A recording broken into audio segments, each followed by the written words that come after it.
నేడు మీరెన్నుకొనిన రాజును తలంచుకొని ఒకనాడు పెద్ద పెట్టున ఏడ్తురు. ఆనాడు ప్రభువు మీ మొర వినిపించుకోడు. మొదటి పఠనము సమూవేలు మొదటి గ్రంథము 8వ అధ్యాయము 4వ వచనం నుండి 7వ వచనం మరియు 10వ వచనం నుండి 22వ వచనము వరకు. మొదటి పఠనము సమూవేలు మొదటి గ్రంథము 8వ అధ్యాయము 4వ వచనం నుండి 7వ వచనం మరియు 10వ వచనము నుండి 22వ వచనము వరకు. ఆ రోజులలో ఇజ్రాయేలు వృద్ధులందరూ ప్రోగై సమూవేలును కలుసుకొనుటకు రామాకు వచ్చిరి.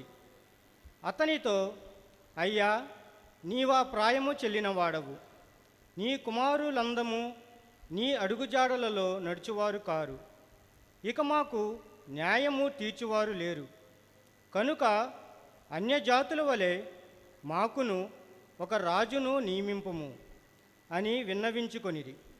న్యాయము తీర్చుటకు రాజును నియమింపు పనిన పెద్దల వేడుకోలు సమూవేలుకు నచ్చలేదు. కనుక అతడు ప్రభువును ప్రార్థించెను. యావే అతనితో, ఈ ప్రజల మాట వినుము, వారు నిన్ను కాదు నన్నే నిరాకరించుచుండిరి. రాజు కావలెనని అడుగుచున్న ప్రజలకు సమూవేలు ప్రభువు తనతో పలికిన పలికలన్నీయూ తెలియబలికెను. మీరు కోరుకొనిన రాజు ఏ తీరున పరిపాలించునో వినుడు. అతడు మీ కుమారులను తీసుకుని వెళ్ళి తన రథములను తోలుటకు గుర్రములను నడుపుటకు వినియోగించుకొనును. వారతని రథముల ముందు పరుగెత్తువారిగా చేయును.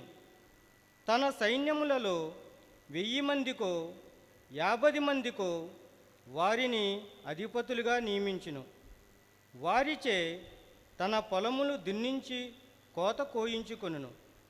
యుద్ధములకు రథములకు కావలసిన పరికరములను చేయించుకొనును.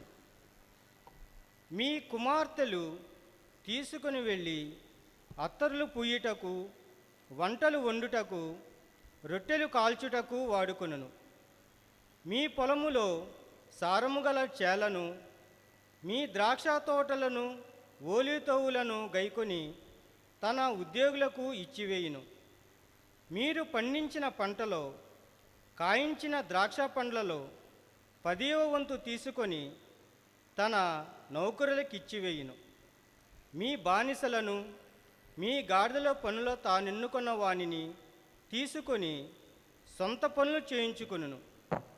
మీ మందలలో 10వ పాలు పుచ్చుకొనును. ఇంకా మీరతని బానిసలగుదురు. నేడు మీరెన్నుకొనిన రాజును తలంచుకొని ఒకనాడు పెద్ద పెట్టున ఏడ్తురు. ఆనాడు ప్రభువు మీ మొర వినిపించుకోడు అని చెప్పెను. అయినను ప్రజలు సమూవేలు మాట పెడచెవిన పెట్టి మాకు రాజును నియమించి తీరవలయునని పట్టుబట్టిరి. ఇతరుల జాతుల వలె మాకును రాజు కావలేను, మా రాజు మాకు న్యాయము చెప్పవలెను, మా యుద్ధములలో ముందు నడిచి శత్రువులతో పోరాడవలెను అని పలికిరి. సమూవేలు ఈ మాటలన్నింటినీ విన్నవానిని వినినట్లు యావేకు నివేదించెను. వారి ఇచ్చ వచ్చినట్లే రాజును నియమింపుము అని ప్రభువు సమూవేలుకు సెలవిచ్చెను. అంతటా సమూవేలు, మీ పట్టణములకు తిరిగి పొండు అని ఆనతిచ్చి ప్రజలను సాగనంపెను. ఇది ప్రభువు వాక్కు. సర్వేశ్వరి